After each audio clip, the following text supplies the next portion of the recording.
any memorable first-time moments?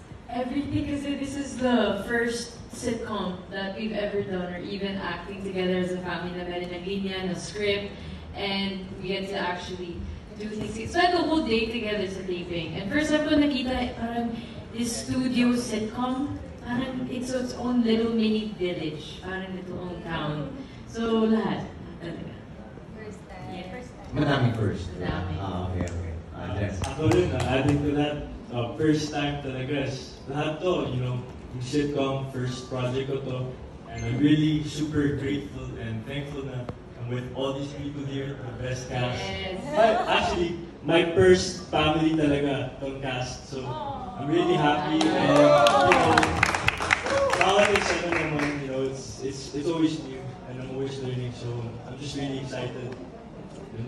And Jess, can I also just ask, like, how does it feel, it being your first project, but you get to work with your real family? Is this something that you always wanted to do, or did you prefer na iba muna makatrabaho mo? So we've been working together naman as a family sa mga commercials natin, no?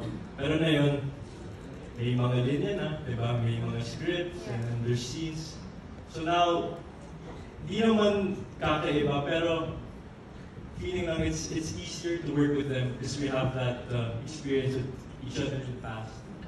And magang sa loob na I get to work with my family. And not just that, the cast, everyone else in the cast, the best talaga. So yeah. Very nice. Thank you, and Jess. For you guys, did it come in a text? Was it a family meeting?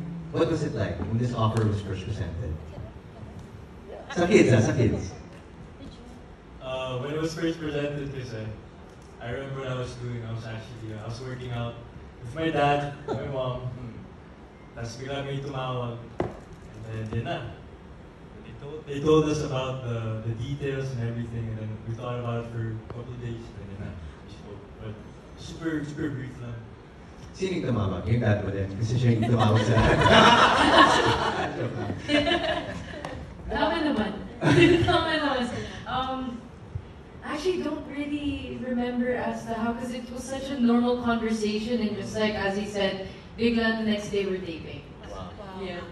If I may add, siguro ganyan din ang sagot nila because hindi itong The First Family, hindi ito dumaan sa normal process. Parang it worked its way backwards, di ba? Nagsimula siya sa isang idea, nag-usap si Randy, nag-usap si Bayani, and they started making calls, and then yun na nga, lumabas na nga yung The First Family, which Bayani thought about.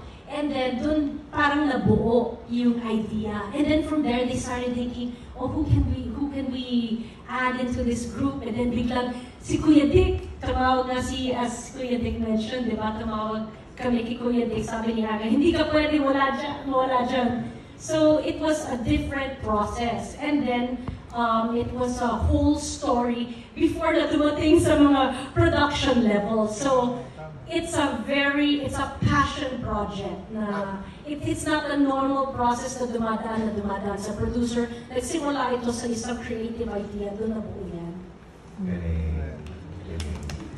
Passion project. Nagsimula sa pakikim.